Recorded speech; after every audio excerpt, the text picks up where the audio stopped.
Welcome and thanks for joining us on the Flourishing Life podcast, where we will be discussing what we see on the daily. We're Jackie and Tad from Flourish Medical and Wellness in Savage, Minnesota, where listening to our patients is the priority. Our foundational medicine clinic bridges the gap between traditional and functional medicine. We are pattern recognition specialists that focus on individualized patient care and health optimization. With a combined 30 years of medical experience, our goal is to provide insights that will help you take control of your health. Be sure to follow us on Instagram at Flourish Medical Wellness and on our website, flourishmedicalwellness.com, to stay up to date with what's happening at the clinic. The following content is the opinion of Jackie and Tad Tewes and is not intended to diagnose or treat any medical conditions. Please be sure to speak to your healthcare provider for your unique needs.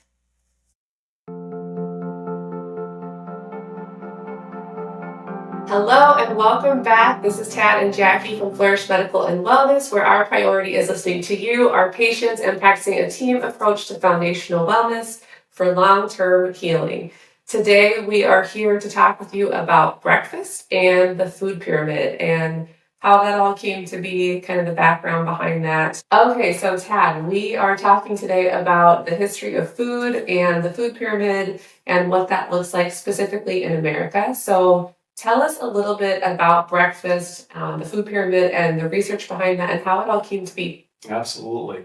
So this is a topic, as you know, we talk about this every day in clinic, and just understanding where we came from in this country with regard to food is so important, because it gives us that timeline of how we got here, how we got to people eating the way they eat, having those thoughts and feelings about food that are a big part of our lives right now. So breakfast, up until the commercialization of eating in the morning, was really disorganized. And early 1900s, what we saw is people mainly eating leftovers if they had access on a farm to things like eggs or animal products, fruits, vegetables. Then they would really use whatever was lying around for breakfast. And when we break that down, breakfast in itself, it wasn't designed to be the specific type of food. It was designed to simply break a fast. So we're thinking about that longest period of not eating, and then what are we breaking that fast with nutritionally? Then in the early 1900s,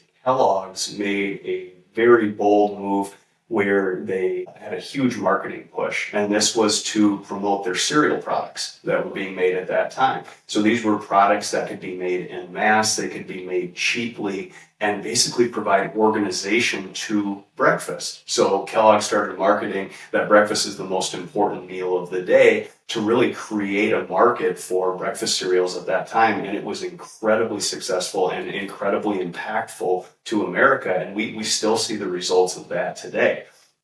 And then as that grew, we started seeing things like fortification of breakfast cereals, especially with folic acid, and then folic acid in flour too, more in the 1940s. And it's continued to evolve from there. So what do you mean when you say fortification? Like, what does that mean? Explain that a little bit. Yeah, so fortification means that we are putting something into the product that wasn't there, or trying to nutritionally improve that.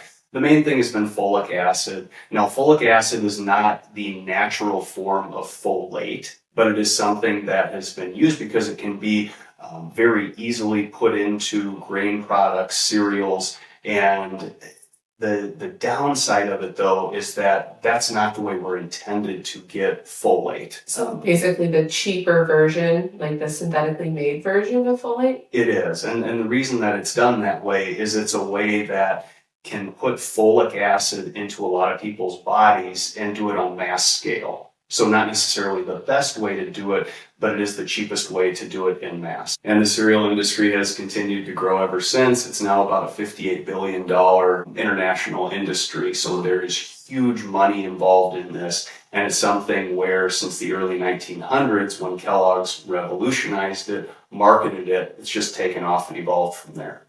So the whole idea that breakfast is this most important meal of the day came from a cereal company. It was one of the most successful marketing campaigns in American history. Interesting. Okay, so the next topic that we want to touch on in this kind of myth series is looking at that idea that you need breakfast for brain function.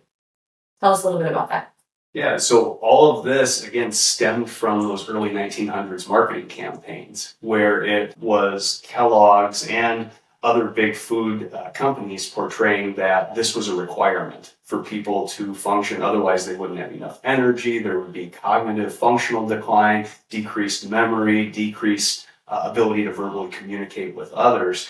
And what we've found since then, there's actually been several studies looking at this where there are certain groups of people, mainly children, who can benefit from breakfast in terms of cognition. However, in the mass adult population, it's not required. And it's something where when we think about breakfast, it needs to be individualized. Some people, absolutely, they can benefit from breakfast as adults, especially if they're sensitive to things like hypoglycemia or prolonged periods of fasting. But there's a huge population of adults that actually flips the other way, where we see that the benefits of intermittent fasting or a longer fasting period, that those benefits strongly outweigh any downsides of that prolonged fasting period. And that's where skipping breakfast can be extremely helpful for a portion of the adult population for things like insulin sensitivity, managing weight, metabolic health in general, and even autophagy, which is removing some of those, let's say, B, C, D grade cells out of the body and helping with cellular cleanup.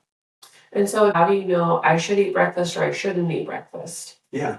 There are groups of people that absolutely should be eating breakfast, the vast majority, and that's going to be children, pregnant women. On average, type 1 diabetics should be eating breakfast for stabilization of blood glucose levels and getting into a good rhythm there. People with previous eating disorders, we need to be very careful in that population as well. And then there are groups of adults who are very sensitive to hypoglycemia or sensitive to a prolonged fast, and that is individualized to that person. We both have patients here who, when they get beyond, let's say, 12 hours, or maybe for that individual it's 14 hours of fasting, where they may say, I don't feel well. I feel off, I get foggy, I get nausea, maybe sweaty. Those are symptoms that can happen when a person reaches the end of their rope with a fast. That said, when we look at the adult population in this country, so many adults are working sedentary type jobs, and it's something where we now have the evidence to back up intermittent fasting with the benefits. And so that really needs to be weighed out on an individual basis, whether a person eats breakfast or whether that fasting period that outweighs any nutrition in the morning. So kind of just listening to your body and seeing how you're feeling, and when you're feeling that kind of drop, is that cue, that signal that maybe I am a morning faster, or maybe I'm not. Is that what you would recommend for people?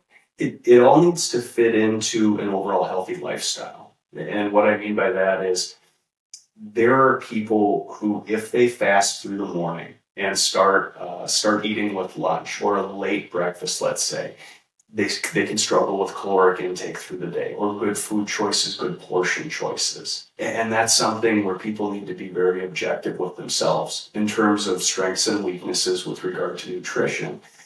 Other people who do very well with structure may really thrive if there's an eating window of, let's say, noon to 7 p.m. A 6-7 hour eating window, understanding that they're going to harness the benefits of intermittent fasting. They'll be able to control their caloric intake in that window, because what we're trying to accomplish is something that can be repeated over and over again, setting a framework for that individual that sets them up not only for things like weight management and being at a healthy body weight, but metabolically. We want insulin to work well with controlling blood sugar, because that is such a huge piece with chronic disease in this country.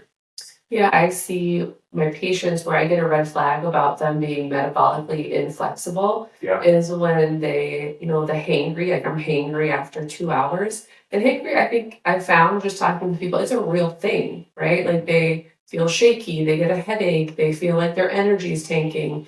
And that's, we say hangry, but it's what their body's doing with insulin and blood sugar and this huge spikes and dips that we see. So I don't know about you, but that's what I tend to see is those people who are metabolically inflexible even have a hard time going for 3 hours without food or something to get those sugars back up. And that is a really big sign that we have some work to do. Like that's not a good thing. If you find yourself in that position, that there's a problem there. Your body's not switching in and out of that fasted state like it should, which then means we're not burning fat. It's it's a trigger, a domino effect.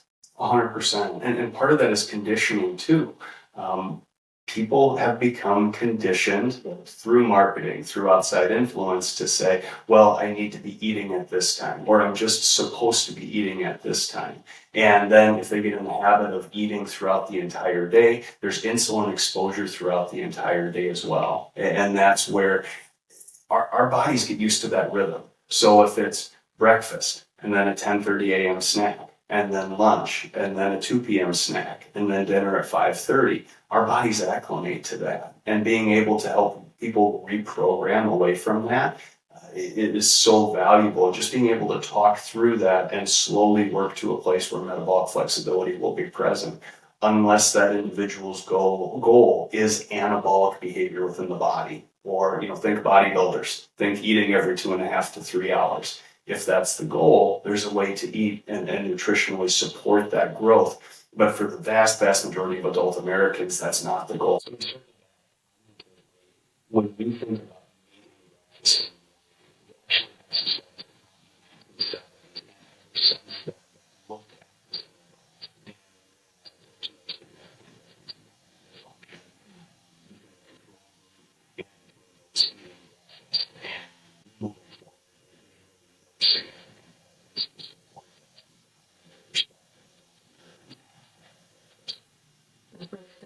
I think too, with the new genetic test that we're doing, it tells us a little bit about that. Like, are you built for more of a fasting type of routine or not? So that's also something to just know. Everyone's body's different, and depending on that makeup genetically, it can impact your ability to function and fast as well. All right, so what would you say is kind of the verdict on breakfast? And what would you tell our patients? The verdict on breakfast is that needs to be individualized to that person. Again, there are set groups, children, pregnant women, absolutely they should be eating breakfast. But when we're talking about adult care in this country, most people are overeating in terms of caloric intake. The composition of food is not ideal in terms of macros when we think about the amount of protein, fats, carbohydrates that they're taking in, and food just isn't as nutrient dense as it should be. So it really needs to be individualized. There are a fair number of people who work out in the morning where breakfast can be beneficial. Some people do well with maintaining a fast with a certain form of amino acids where they're not going to be taking in a full meal, but still harnessing the benefits of a morning workout. And then you start in that eating window, let's say around 11 a.m. or noon. So it absolutely needs to be individualized. Like you had said, the genetic testing can provide further direction there too. And so overall, breakfast, right? Again, going back to what you initially had said, breakfast isn't cereal. Correct. Right? Cereal is not breakfast. So when you are breaking that fast, it's not just, oh yeah, I need to eat in the morning, our kids. So let's give them some cereal. Correct. Cereal has very little, if any, actual nutritional value. So regardless, breakfast or not, the cereal is probably not a great option. Correct. The psychological warfare and manipulation behind cereal is absolutely incredible. So when we think about the evolution of breakfast, big food created a market, and they created a market for breakfast based on their own agenda, which was mass production, optimizing revenue, and being able to use the raw resources like a grain surplus to their advantage. So it wasn't necessarily that cereal is the best thing for us. It's that it was the most profitable and easiest to get to the masses in huge, huge quantities. And we continue to see that today. That's why the food industry is so massive internationally. So when we think about eating habits, breakfast is no different than lunch or dinner in terms of nutritional value, nutritional needs. And the basic fundamentals still remain that whole foods win out. Cereal, on average, is highly, highly processed. And as we've moved toward those highly processed foods, and we as Americans have been marketed to and programmed to believe that that is what breakfast is supposed to be, that's one of the huge reasons why we have so many chronic health concerns and it's become so prevalent in this country. And again, if you are eating breakfast and you're starting your day with one of the most highly processed foods, you call it food. And that sets up your whole day for spikes, dips of your blood sugar, of your insulin, which responds to cortisol as well. So it's completely throwing off that whole metabolic flow, and hormonally it's impacting that, which I think a lot of people don't realize. And that starts in our kids. Absolutely. And it is. And that modeling of behavior, it's so crucial for adults to be gatekeepers for their children, where they see our eating habits, they see what comes into the house. And the hard part is, we as adults, we're busy people. We have a lot that's going through our brains, but understanding that the way that we are marketed to now is more sophisticated than it's ever been. I mean, the amount of huge information, how quickly that can be broken down to affect the masses, especially with AI, is incredible. And so many adults don't think about, well, why did I buy this?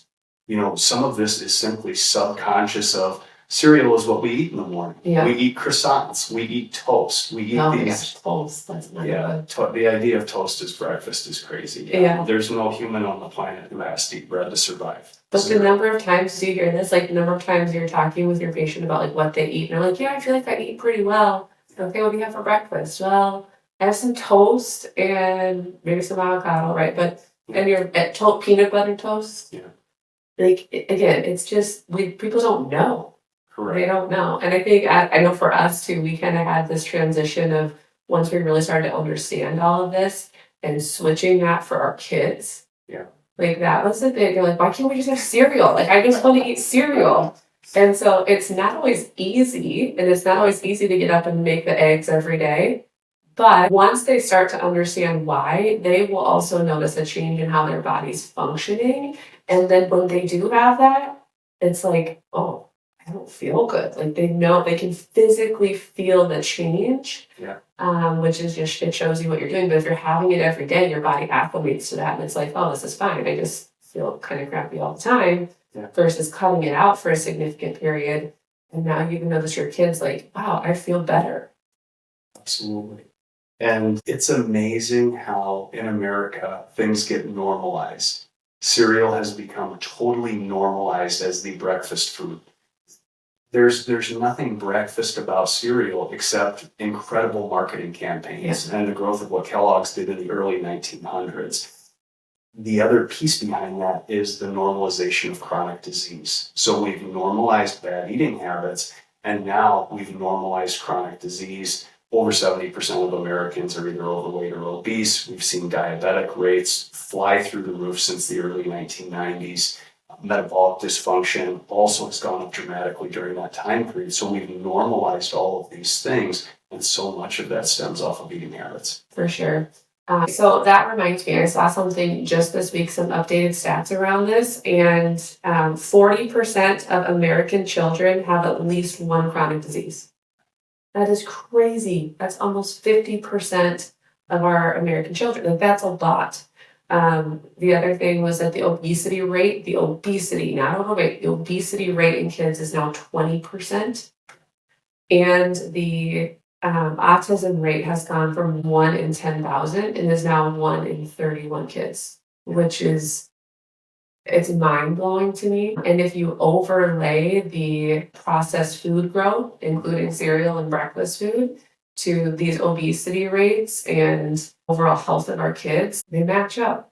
They do. And when we look at how childhood has changed, especially over the past 2 to 3 decades, if as a parent, if you want a sick, metabolically inflexible, overweight, ADHD, or even potentially moving toward autistic type behavior child, the formula remains. It's sedentary behavior, lots of screen time, eating a high amount of processed foods, especially when we're including dyes, additives, different things to make foods hyper palatable, and then also the dramatic expanse of the vaccine schedule. There's a reason why all of these things have happened in a time where our bodies, children, should be the most metabolically flexible, have the highest capacity to heal themselves. So that formula of those changes in lifestyle for a child, they've really led to chronic disease not just being something of adulthood, but now trickling all the way down to childhood. Okay, so touched on breakfast. Tell me a little bit about your thoughts on the food pyramid and how that started, what that looks like. Is it good? Is it bad? What are the thoughts there? So it's good to get some background on the food pyramid too. So this was first used in the early 1990s. The U.S. Department of Agriculture, they actually were looking at a Swedish framework for eating. So how can we put together recommendations to the masses? And Sweden had done this because of the rapid rise in cost of food there. So they wanted to influence the Swedish population to say, well, no, have more of this, have less of this for economic purposes. The United States looked at that and said, okay, how can we distribute something to the masses with at least some generalized recommendations on what to eat and how much of that? So at that time, early 1990s, there was a significant surplus of grain in this country. And that's really important to know, because if we're looking at how do we give people the right nutrition, we obviously want that to be unbiased in terms of the recommendation. We want it to be health directed.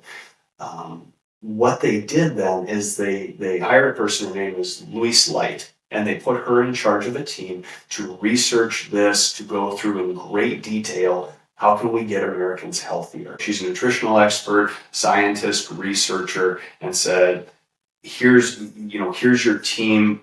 Look into this in great detail. Let's give recommendations on what people are supposed to have in terms of things like protein, vegetables, fruits, grains. And they did the research, went through everything in great detail, and Louise Light recommended 3 to 4 servings of grains. They submitted those recommendations to the Secretary of the U.S. Department of Agriculture. And after the recommendations then came back for approval, that had changed from 3 to 4 recommendations of grains to 6 to 11 per day for the average American. So it went up 2 to 3 fold. Wow. And there's a couple pieces involved in this. And this was by the Ag Department? Correct. This was to the Secretary of Ag through that office. And what happened was we were in a period where there was a significant surplus of grain. And that happened by design. There were some U.S. policy changes on the front end to have grain surplus. Nothing nefarious, but something where that was just the underlying situation. Had a whole boatload of grain. And then the second piece was, this was a time when big food was also heavily influencing and lobbying for process change. They still do that today. There's still big food lobbyists who influence every single representative of Congress. So that's something that hasn't changed significantly. But the recommendation went in at 3 to 4 servings of grain per day, came out at 6 to 11. And that's what was distributed to the American public in the 1990s. Eventually, that changed later on. My Pyramid came out in 2005, and then it evolved into My Plate. So there were a couple different simplifications of this, but that first representation with the food pyramid, it really was negatively influenced not only by the surplus, but also by big food, and especially the processed corn, processed wheat, and grain industries. Okay. And that's your breads, pastas, that kind of thing. Okay. Yeah, think about things that are processed with the most abundant raw ingredients: wheat, corn. Yeah. Interestingly, that's what I tend to see the most on my toxin tests. Yeah. When I get them back, they're the most heavily mold or mycotoxin. Most prevalent, most common. Yeah, so those are the types of things that are the most prevalent when I'm looking and reviewing toxin tests in kids, adults, across the board. Their exposure to mold through grains, oat, wheat, barley, rye, corn. Absolutely. I don't know that I ever get a toxin test that doesn't show high levels of mold from those things. Absolutely. And a lot of that just comes down to the processing of how this works with the raw materials being harvested, being refined, storage, and then putting into highly processed products on mass scale. The other piece is, when that recommendation came out for 6 to 11 servings of carbs or grains per day, there was a complete lack of recognition for the average adult lifestyle in America. Most of us do not work physical jobs now. We're not all out working in the fields. We're not all out doing physical labor where we're burning through carbohydrates more efficiently. With the advancement of technology, most of us are going to work. We're using our brains, and we're thinking, we're typing, we're talking to people, but we're not burning through carbohydrates like we did 100 years ago. Yeah. And so what ends up then is a carbohydrate surplus on a mass scale, which led to a dramatic rise, not only in obesity, but also severe obesity through the later 90s and beyond, all the way up until today, and also type 2 diabetes. When we look at that far end of insulin resistance, it really pushed the advancement of insulin resistance in this country. Which is now what we're seeing trickle down to our kids. Absolutely. At such a young age. So tell me about the consequences that we see now from this whole food pyramid idea. When we look at the consequences of this, what it started was a trend in eating that, even though the food pyramid, we've looked at that in detail and that's been revised and improved since that time, the effects of that are still in play. Where that belief system, just like this idea that cereal is a great breakfast product, it's still pervasive in America. And what it's led to is the obesity epidemic, the amount of type 2 diabetes, metabolic dysfunction on a wide scale that, like you had said, is now trickling down to younger people. The other thing is that a carbohydrate-centric diet or a grain-centric diet, it's really good for two big entities: the big food industry or the processed food industry and big pharma. And those two play off of each other. If you want to talk about two great synergistic entities, when we look at the effects long-term of big food or highly processed food, leads to obesity, metabolic dysfunction. What happens then? People go in, they're put on pharmaceuticals. Mm-hmm. Those pharmaceuticals make their labs look better. They don't necessarily make the person healthier, but what they do is oh, good, my blood pressure got a little bit better when I was put on this antihypertensive, or my cholesterol numbers got a little bit better when I was put on the statin, or, okay, good, this controls my blood sugars and I can still eat donuts in the morning. So it doesn't positively influence health, but it makes numbers on the page look better. And then we circle back to big food from big pharma because those people don't need to change their lifestyle. Yeah. They've got a perfect pill that's going to make numbers on the page look better, but not actually affect the long-term trajectory of their wellness. Yeah. And the circle continues and continues and continues. Okay, so tell me, where do medical provider, where does the training for medical providers kind of fit into this? With this whole food, pharma, what does that look like? We're seeing progress. It's slow, but fortunately, medical training programs are starting to implement more nutrition into the didactic portions of training, whether it be MD, DO, NP, PA, nursing train, all of those things. If we go back 10 to 20 years, they were so pharmacology weighted, meaning that we spent semesters and hundreds of hours learning about drugs, learning about medications, how they interact in the body, how that affects human physiology in great detail. How does a statin work? How does a medication improve blood pressure? And the amount of time we spent on actual nutrition was so minimal. Many medical programs did not have any formal nutrition programs built in as a singular class into their program because so much time was devoted to human anatomy, human physiology, and then pharmacology and treatment, but not influencing people's lifestyles in a positive way and harnessing the power of nutrition.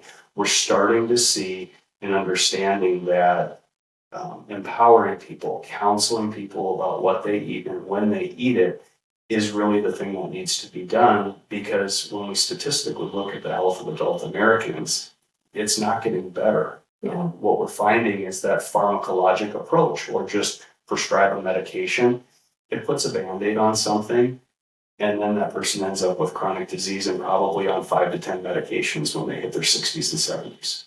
I think, the litmus test is, where's the trajectory of our health as a country? It is not getting better. It is definitely getting worse. And so I think there's this kind of wake-up call of, what's going on? And you have to track that all the way back to how are we trained? What advice are we giving? And I know I personally did not have a single nutrition course in graduate school in my NP licensure coursework, not a single one. And you hear that kind of saying, food is medicine, right? The opposite of that is true as well. Food can be harmful and food can drive disease. And it absolutely can be used as medicine, but it's having good, healthy food prevents you from eating medicine. And it truly is a disease driver if we're having those highly processed foods. And I think that's a big miss in my training. I wish I would have had more, just diving into the nutrients, the macros. Like, you ever taught me about macros in NP school? Yeah. And how your body uses each of them, like for your cognitive function and muscle building, like nothing, none of that. Well, and your voice reflects millions of nurse practitioners who would say the same thing. We didn't have a nutrition course. I didn't have one in graduate school either. The only nutrition course I took was in college, which was good. It laid some groundwork, but certainly not to the extent of weaving that into medical care. The other piece that I really hope continues to occur, and this is an area where social media actually has really helped. Medical providers need to take a lot of responsibility for this, in that if we are not empowering and counseling people and learning about the ins and outs of that individual, what their strengths and their weaknesses are, and it's simply reaching across for a prescription pad or e-prescribing over to Walgreens, we're glorified drug dealers. And I strongly believe that the role of a medical provider in this country needs to evolve into somebody who is an expert counselor on nutrition, exercise, sleep hygiene, stress management, how that person lives their life, because that compounded over decades leads to what that person's health is going to be in their 40s, 50s, and beyond. So it makes us sick. It is. For sure. So tell me more about how processed foods came to be. We have some of that early framework from the breakfast push, mainly by Kellogg's and other cereal manufacturers in the early 1900s. But then what happened is, as we got to World War II and beyond, what we found is America was changing. So specifically in the 1940s, that's when a lot of that fortification of foods occurred, mainly grain products, think folic acid. And then as we moved from the 1940s beyond, what happened was America was changing. We had more women entering into the workforce. So before that point in time, traditionally women were staying at home. And since they were staying at home, there was more time for meal prep, more time for utilizing raw ingredients to make more wholesome meals. But as women entered the workforce, meals needed to become more convenient. Quicker meal preparation, longer shelf life for products too, which was something that was huge because we were seeing the workforce change post-World War II. Along with that trend, there were several pushes in the 1960s and beyond to demonize animal fats, vegetable oils into that fats. That was a big food line for that. And so what we saw is as big food industry their marketing tactics continued to influence the consumer with things like vegetable oils, with demonizing fat as the part of the journey to make that more valuable for you. They're quite on Kellogg's playbook earlier to say, okay, here's what we want people to eat, so we're going to manipulate the science to do that. Okay, so I don't know a lot about this, but I know a little bit about this. So can you tell us more about how smoking industries, cigarette companies, eventually bought into our food companies, and just how did that all happen? Great question. And this is an important piece when we look at that continued evolution of food in this country, especially processed food. So that post-World War II era, you get into the 1960s, and that's where the US government starts to put more regulations on the tobacco industry, which are going to affect big tobacco in a significant way financially. So you have these companies that have great scientists behind them, especially when we're thinking about addiction. and how can we create products that keep people coming back to that product. Those are the scientists, Philip Morris and R.J. Reynolds. They both had these scientists in mass, and they also had huge cash reserves because they were so profitable. So you had these companies sitting on a whole bunch of money and thinking, okay, my business or our ability to be profitable is going to be significantly negatively affected by these regulatory changes that are coming down the road. So they took their same formula and they said, we're going to pivot over into the food industry. And there were huge acquisitions that occurred at that time. Philip Morris acquired General Foods, they acquired Kraft, and then R.J. Reynolds, they were involved with Nabisco back in 1985. So what they were doing is they were taking the same formula they had used for cigarettes and tobacco, and they applied it to food. They were looking at creating foods that really lit up our reward centers in our brain and were highly, highly palatable. So we're thinking very processed foods that are easy to eat, that do not trigger the satiety reflexes that we should normally have, or those feelings of fullness that we keep going back to over and over again. Think of if you've ever gotten to the bottom of a bag of chips and thought, well, what just happened? That's what they're going for. And that is what they were able to accomplish with the scientists that they already had in place from the tobacco production. Okay, so what you're telling me is, I think about those ads, and you see when people first started smoking, it's like, this is the cool thing, and it's safe, and everyone's doing it, right? Like, you think, but like, it was everywhere. Yeah. Right, when it first came out. So we go from smoking is safe, it is, people keep coming back and back and back, it's addictive, so they want this. And then they learn, oh wait, this is actually really bad for you, and it causes cancer. And so then those same people who created the tobacco industry and cigarettes then moved into big food. Correct. And started to control how food was made and what was used for that, which then keeps us coming back to big food, but it seems safe. Correct. Because it's food, and we all need food. Yeah, and a classic line from that was from the 1960s, from a potato chip ad from one of these big food companies that was acquired by Big Tobacco. You may remember, bet you can't eat just one. Oh, yeah. And that is the slogan and the marketing that was designed and interwoven with the science behind these highly processed, highly palatable foods. And when you put that whole equation together, that's what led to the explosion of these processed foods, the effects en masse on people's weight, rates of diabetes, and metabolic dysfunction overall. Yeah. And I think about that too with our kids. They are so targeted. Yeah.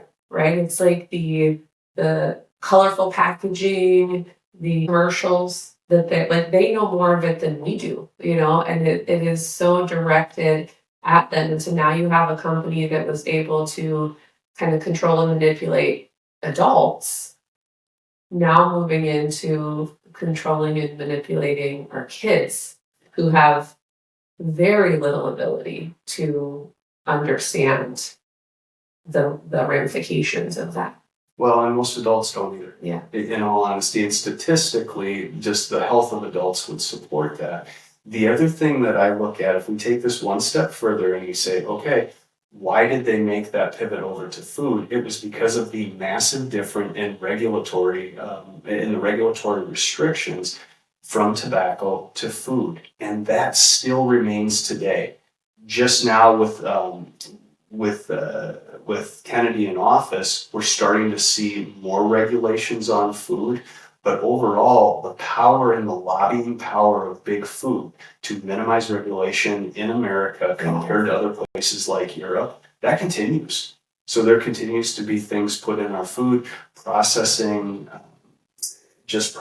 practices that shouldn't be allowed anymore, that still happen here because every member of Congress has multiple lobbyists from big food knocking on their door on a daily and weekly basis. Yeah. Okay, so something else that I hear often, you may as well, but I hear patients asking, when I tell them to eat more protein and to have eggs in the morning, every morning, I thought I wasn't supposed to have eggs. Right? I thought eggs were bad for me. Tell me about that. Yeah. There's a lot that goes into unpacking this. One of the key items, though, is the Minnesota Coronary Experiment. And that was a study that occurred in the 1970s. Part of why this was done is it was done to see if we could replace animal fats with vegetable oils, so think canola oil, with vegetable oils, and if that would improve people's risk for heart disease. And so they did this study from our home state of Minnesota, and there were a lot of flaws in this study. Actually, when the results of this study came out, 10 years after the study was concluded, some of the raw data was not even included in those study results that were published.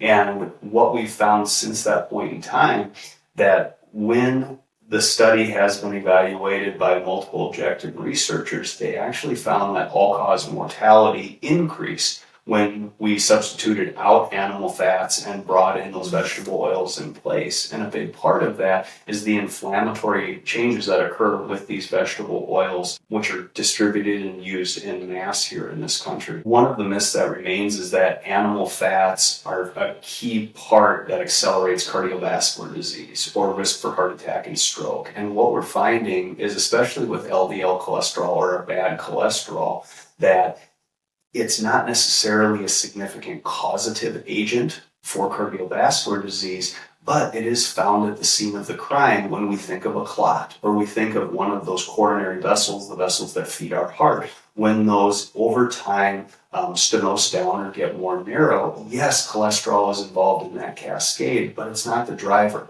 It's like if somebody gets shot and someone is at the scene of the crime, well, they didn't necessarily pull the trigger. And that's what LDL is being found to be now. And that it's more the inflammation that we need to target, which is why seed oils we understand now that they're very bad for us because of the inflammation they cause, but also dysfunction to that endothelium or the inner lining of those blood vessels. So as our understanding of cholesterol and animal fats has continued to evolve, we realize that that's not one of the huge causative agents for the health decline in adults in this country. Actually, newer research looks at LDL in terms of mortality in people over the age of 70, and those people over the age of 70 with lower LDL have a higher all-cause mortality or more likely to die with that low LDL. So there is some protective benefit there, especially with regard to immune function and its ability to bind to bad things in the body and remove those. So my understanding, correct me if I'm wrong, but my understanding of this kind of endothelial damage or this plaque buildup in the arteries, really the triggering factors from what I know are going to be things like sugar. Everyone knows, like everyone agrees that high sugar content in the blood damages your arteries, it damages your nerves. That's why with diabetics we see retinopathy, neuropathy in the feet because of the damage of the high sugar in the blood. So the same thing happens in our hearts, in our endothelium. So that sugar damages that lining of the vessel. Yep. Stress, cortisol. High cortisol is another big inflammatory cause that damages the endothelium, as well as, like you mentioned, inflammation. And then those white blood cells, the cholesterol is recruited to kind of block that off as a protective mechanism. Yep. But if we continue to do these, like more stress, more inflammation, more sugar, that can help, it can break that off as we're causing more inflammation in the artery, and then that is what leads to the heart attack and stroke. That's my understanding. Yeah, cholesterol is involved in that normal process that we all have in terms of reaction to inflammation or damage within a blood vessel. So let's reverse back. What was the first step? Yeah. Well, it's that damaging inflammation. And that's where we need to be targeting things for not only adults, but even now adolescents. Set the stage so there's not as much of that occurring in the blood vessels. And then the hope is over time, we see less heart disease, we see less strokes, we see less dementia, diabetes, insulin resistance in general. So if you're worried about your cholesterol and plaque, not even cholesterol, if you're worried about plaque, focus on stress and sugar and lowering inflammation. Focus on lifestyle pieces, potentially get genetic testing as well, because there are things that you may be predisposed to that there's no way for you to know about unless you get some genetic testing done. And the other piece of really valuable testing in adults is a CT calcium score. So CT calcium score is a non-invasive imaging study. It looks at those coronary vessels that feed the heart to see if there's calcification developing in there and get an idea of where that is, the extent of it, how severe it is in certain vessels. And it gives a valuable piece of information along with cholesterol and the genetic testing to really get a complete look. Okay, so let's do a quick recap, kind of just a summary overview, kind of lessons learned in this area of processed foods, breakfast, and our food industry. Yeah. So when we look at all the eating habits, and we as Americans are always looking for the next thing. What's the best way to eat? What's the best way to live? What's the best way to work out? But it all comes back to fundamentals with regard to eating, and that is whole foods. When we think about whole foods in terms of vegetables, fruits, lean protein sources, that's what we need to create as the foundation of any person's dietary intake. And when that's replicated over and over again, week by week, over decades of life, that yields to that person's health, or that produces that person's health or the chronic diseases that develop. The other piece behind this is there's a lot of framework, like the Mediterranean diet, keto, paleo, intermittent fasting, and all of those potentially have their place. But it's about finding the right fit for that individual. Because certain people, and you know this here in the clinic, do awesome on a Mediterranean diet. And it can be a great eating framework for them, whereas others do wonderfully with intermittent fasting, where it's a 7-hour eating window. And that just is their rhythm of health, along with exercise and sleep hygiene and the other big pieces to living a healthy lifestyle. The other piece is, no matter what framework it is for eating, trying to cut down on those really inflammatory foods. So sugary foods, highly processed foods, seed oils, alcohol, those are going to be the biggest players. Gluten, unfortunately, with wheat in this country, gluten is not great for us. And if we can cut down or even cut out gluten, that can really impact people in a positive way. Right. Let's flip the script a little bit. So, Jackie, what are some common questions that you hear in clinic regarding food and nutrition? I think the most common thing that I hear is that patients come in and they're frustrated with their weight. And it doesn't matter what they do, they can't lose weight, right? So, of course, when we talk about that, I'm going to ask about food, because that's a big driver in our weight, our overall body composition. There's other pieces, but that's a big piece of that. And the thing I see most commonly is just this lack of understanding about food and what is food. So when I explain to them that peanut butter toast has no nutritional value for them, they legitimately didn't, they never heard that. They didn't know that. So that is and they're like, well, what am I supposed to eat?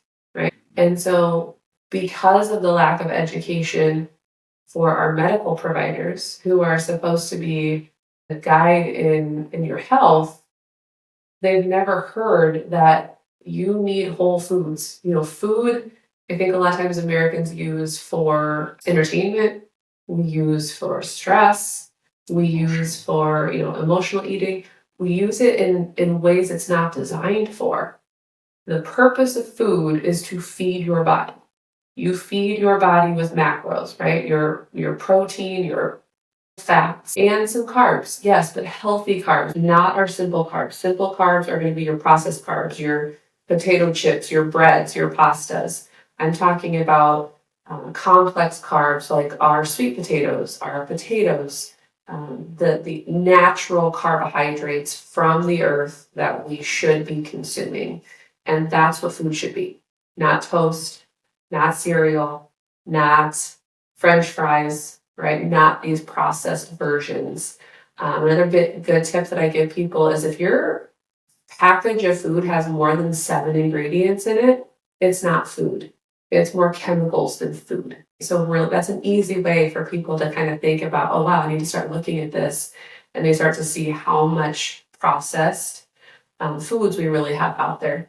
The other really important thing is, I see a lot of women, is helping them understand how to eat with their cycle. So again, food is medicine. It's really, really important that we understand when you need more progesterone building foods in your cycle in that luteal phase, And that's going to be kind of that last couple weeks before your period where your body's trying to build progesterone and you need more complex carbs, healthy carbs during that time. And your body tells you, like your body's like craving carbs, not chocolate, not pizza, right? But those healthy complex carbs, you need that at certain periods in your cycle. And then the same thing is true kind of in the beginning of your cycle when we're building estrogen. We want less. That's where you can get really into longer fasts in a way that is going to support your menstrual cycle. If we're fasting the same throughout our whole cycle in a menstruating woman, that can be really detrimental to their overall hormone production. So just understanding the nuances there. Yes, intermittent fasting can be great for some people. Not everyone. When to fast with their specific body is so important. And we see that, again, it's very individualized. And then also real food, like just real food from the earth. Absolutely. Do you find yourself asking people, well, what in your kitchen can you find in nature? You know, can you go outside and can you pick this off a tree? Can you find it growing on a bush? You know, what I do see, kind of what is nature, what nature provides you, that is a whole food.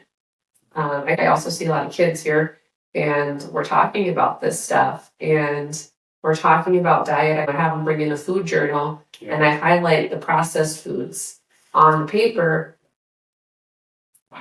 A good 75-80% of their paper is highlighted and they just don't know. Like parents don't know. And so then you have to ask the question, or they're like, well, my kid just doesn't eat well. All they want are, junk food and crap. I'm like, well, who buys the junk food?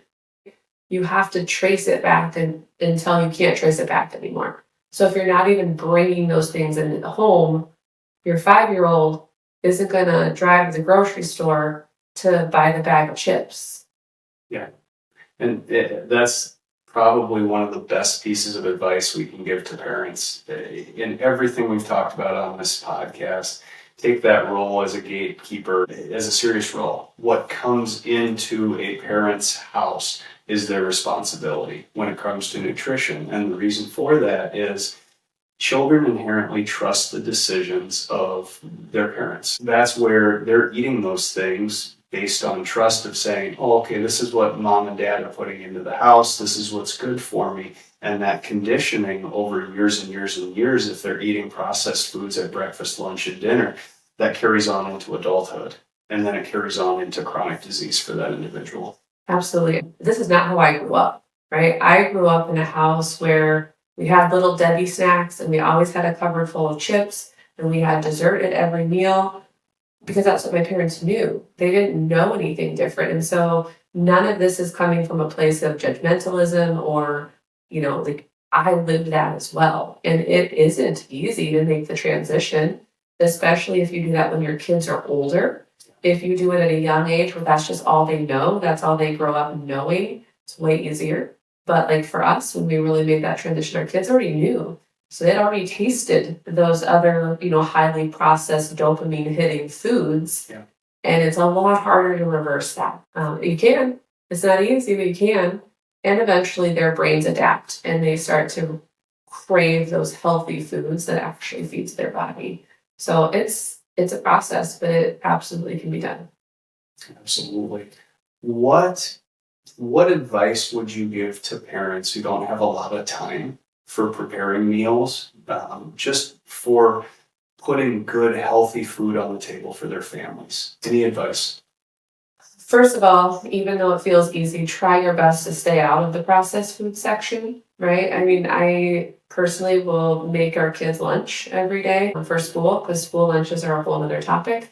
And it's easy. It is a protein, it is a vegetable, it is a fruit.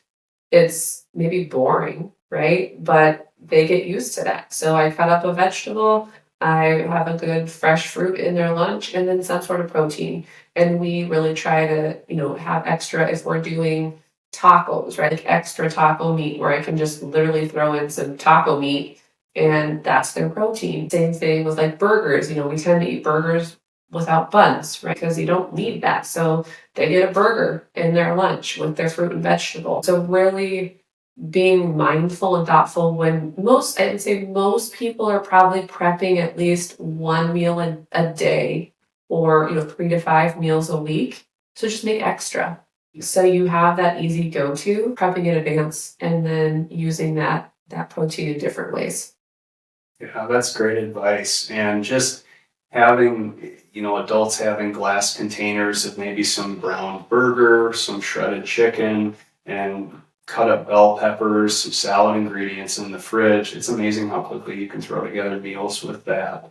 One other thing, especially for busy families or people who are driving around the metro a lot for their work, either packing a lunch or scope out where's Chipotle, where's Qdoba. Because when it comes down to being able to get a nutritious meal, or at least set yourself up in a place where you can make positive, healthy choices for lunch, at least places like Chipotle are going to give you the option to put together a healthy meal. Yes, and that's not saying that they have all healthy things. No. You can't just get anything off the menu, but they have some options that can be helpful. I feel like it's really tough to get away from inflammatory oils. Yeah. No matter what restaurant, it's tough. It is. One final question. We've mentioned intermittent fasting a few times here during this podcast. Can you give a little bit more depth on how intermittent fasting plays a role with circadian rhythm and how our body functions on a day-to-day and week-to-week basis? Yeah, so we have some hormones that we call circadian hormones. And what that means is they cycle, they go up and down based on the natural rhythm of the day, the sunlight. And so when the sun rises and beginning of the day, early afternoon, is when we are going to be most insulin sensitive. So again, insulin is what takes the sugar that you eat from the blood and puts it into the cell for energy. And that's going to work really, really well in the morning, and it's going to work well early afternoon, and then evening time it's really going to drop off.